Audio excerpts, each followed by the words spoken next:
পারুল, আজকে আমার মনে হইতেছে প্রবাসীদের কোনো বাড়ি ঘর নাই। তারা আসলে মেহমান। মেহমানরা যেমন বেড়াইতে এসে বেশি দিন থাকলে তাদের কোনো দাম থাকে না, তেমনি একজন প্রবাসী দেশে এসে বেশি দিন থাকতে চাইলে তাদের কোনো দাম থাকে না। একজন প্রবাসীরে কেউ ভালোবাসে না, ভালোবাসে তার টাকারে। টাকা যতদিন থাকে ততদিন তারে মাথায় তুলে রাখে, টাকা শেষ হয়ে গেলে মাথা থেকে আছাড় দিয়ে ফালাই দেয়। বাবা মা ভাই বোন শ্বশুর শাশুড়ি সবার কাছে একজন প্রবাসী শুধুই টাকার মেশিন। তারা খালি চায় এই মেশিনটা যাতে টাকা দেয়।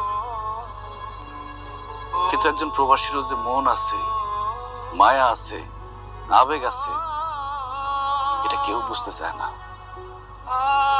তাই বিদেশে